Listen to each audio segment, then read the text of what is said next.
Samsung might make a ring. Maybe.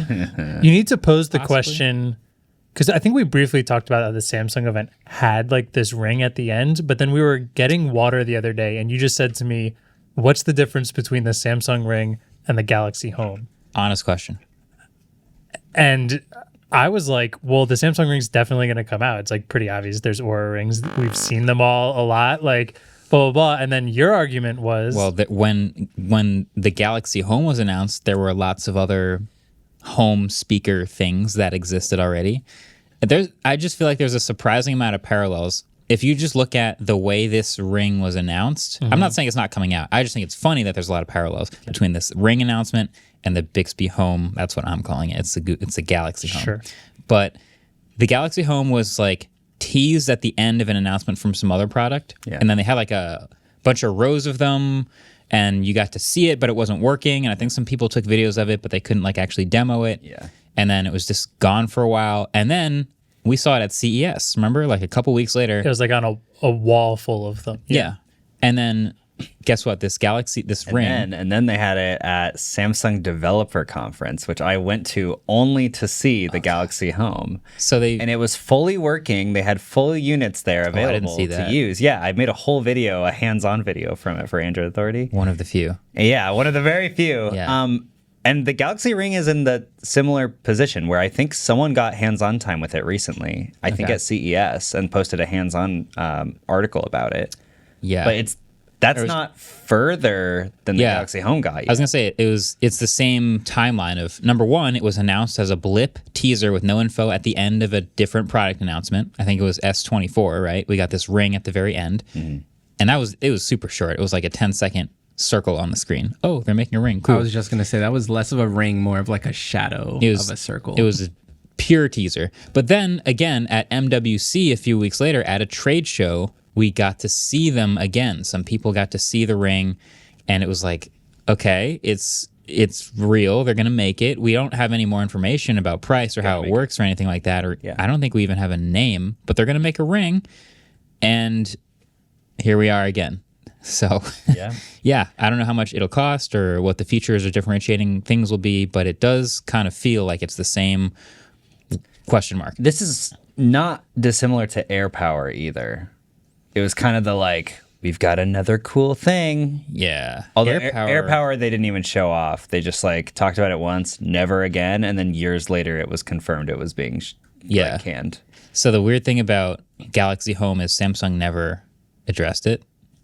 Like it got canceled internally. But they did make a Home Mini for South Korea. But then did that come out? Yeah, in South Korea only. Just in South Korea. I think so. So they're just hoping we forgot about the other one. Yeah. Basically. Yeah. And then this Wait, this you can ring, buy it on eBay? Yeah. Can we buy the mini one? Yeah, you can buy There's it. nothing about it feeling like it says AKG on it. Oh no, but it's in a Samsung packaging. Yeah. Wait, we should buy this. Samsung owns Harman Kardon, which owns the licensing rights. They own Harman Samsung Kardon. owns everything. I didn't know they own Harman Kardon. I didn't know that. Yeah, boy. Wait, wow, Samsung. I feel like if there's speakers in your car, they're owned by Samsung. Well, Harman Kardon is popular in cars. AKG is a sub-brand of Harman Kardon. B&O, though, is owned by LG. No, it's not. Cut that. B&O is also different from Bowers & Wilkins. Yes. Right. So there's and JBL is owned by Samsung as well, right? Are they really? Yeah. No. So they're owned by Harman Kardon. Yeah. Okay. So it's an umbrella. Like audio, like pro audio companies are very rarely independently owned anymore. They're all Coca-Cola Across companies. Wait. Harman Kardon's owned by Harman International. Oh, B&O is owned by Harman International, which is owned by Samsung. What? Yeah. What? Yeah. No. There's like almost no independent players in the game anymore, which is also sad because like a lot of the companies that are under the Harman umbrella, Lexicon being one of them. Like Lexicon was this really cool 80s and 90s companies that only made brilliant reverb. All they did, and now they're just like a slap. They slap the name on it. Yeah, Grado really Labs, still independent. Brooklyn. Yeah. Shout out to Grado. Harman International completed the acquisition in 2015. Wow, that's depressing. That's what I'm saying. Car speakers, I feel like so many car speakers are like Bang & Olufsen, JBL, Harman Kardon. They're just all Samsungs. Jeez. Wow, that's actually Making a brilliant to killing. like buy really high-end audio brands and just like license the naming, but actually just be Samsung. That's crazy. Yeah. Wow. Well, there's a couple out there. There's the Meridian, there's Bose, there's some others, but... So why don't they just buy Aura? The ring, the Aura ring. So that's the thing about a ring. Come on, Samsung. It's a decently well-known already category of product. We kind of know what a smart ring is, and Aura Ring is the dominant player. So I guess Samsung's choices were we make our own. We basically do all the same stuff, and people see the Samsung one on the shelf and just go, oh, a Samsung one, and we'll buy that instead of some Aura thing we've never heard of. Yeah. Or they buy Aura and get all of those customers, people who love the brand, and I don't know. But please leave it alone, unlike Google did with Fitbit. Yeah, Google. Well, the Fitbit story is one to not follow. When Marques and I were talking about this, he brought up all those points, and I couldn't make the argument against it. As much as I believe this Samsung Ring is going to be, it probably will. Yeah, and then he was like, "Well, why would someone want this over an Aura Ring?" And I was like, "Well, because it'll fit into S Health easier. Like if they're in the ecosystem, that might be better." Mm-hmm. And then the first thing I was like, "Well, it makes more sense if they do that, unlike Google, who has to be in this stupid Fitbit app now, when it makes so much more sense to just be in Google Fit." But yep. Yeah. So I don't know. I still think this. I think you still think this is going to come out. I'm talking myself into yes, it'll still eventually come out, but I really don't really have any info. I think it's much less common that products get announced. Well, hardware products from major companies get announced and don't end up coming out. So it probably will, just based on precedent, but there is a chance. Mm-hmm. There is a chance that it just never ships. This still feels like an easier product than, because this probably is almost exactly the same as the Aura Ring, if we're being honest, and just in Samsung ecosystem, which makes a ton of sense. So, I guess at the same time, so is the Bixby Home. Yeah. Galaxy. But it looked cool. They've got the tiny one. The best. We have to buy this. Right? Can I send this to Alex right now? I'm putting it on my to-do list. Spoiler. Which one? I'm sending this to Alex. I'm putting this to Alex right now. Okay. Well, hey, speaking of easy products, Apple refreshed the MacBook Air. Yay. What? Really? I thought that was a good segue. Yeah, you missed this. That didn't really hit like I was hoping it would. Was there? Do it again. But speaking of easy products, Apple just refreshed the MacBook Air. No way! I don't get it. Wait, when? Yesterday. It's the same laptop with the new chip I'm inside. not joking. Yesterday. No, yeah, they released it yesterday. Yeah, yesterday. Did they have It was a press release. But we were at the event. Well, yeah. We were in California. But no, we do. We have a new M3 MacBook Air refresh for 2024. Previously, it's really the easiest product of all time. Previously, we had the M2 MacBook Air, which was the new design. And then we had the M1 MacBook Air, which was the old design. M2 was $1099, right? And then M1 was the $999 laptop. All they did, ready, is just slot in the new M3 chip to where the M2 MacBook Air was. So that's now $1099. They bumped down the M2 MacBook Air to $999, and they discontinue the M1 MacBook Air. Love to see it. Cool. Yeah, moving on. That was great. No, they didn't really change anything else, and I think that's actually maybe my biggest complaint. Well, there are a couple of small things. Yes. Go for it. Number one, now you can have two external displays when you close the laptop. Small detail. You can only do that with the laptop closed. Yeah. So, annoying. Yes, you can support now two external displays from the MacBook Air with the M3 chip, thanks to the better chip, but it doesn't do three. So you can't have the MacBook Air screen on and two displays at once. You have to have it closed, which means you can't use the keyboard and trackpad built in. I asked Apple, you can't. Oh, really? You can't use it open with the screen off. Nice. So you also need an external keyboard and trackpad or mouse or whatever to use this. But I accept that challenge. There's definitely a way. I remember Ellis found a way to, with one line of terminal code, make your laptop not sleep or something. The problem was that I still don't know if that would enable the keyboard and mouse though. So I'm sure there's a way you could have the laptop open. And the screen off with some code, but would the keyboard and trackpad That's still work? just two more lines of code. Turn back on. What if we just made our own computer? What if you just decapitate a MacBook Air? I was somebody like the headless. Yeah. Those are for the the MacBook Pros. I think they were the headless ones. Someone did that for Vision Pro as well. It's gonna come back for the Vision Pro. I feel like doesn't it have to recognize the screen of it? No, though? just the chip. Because the Vision Pro. Oh, it just has to be close to it. Yeah. Oh. Yeah. Cool. It's pretty impressive, actually. That's a great setup. Yeah. That's a It's mirroring the screen, so it thinks the screen is on. Yeah.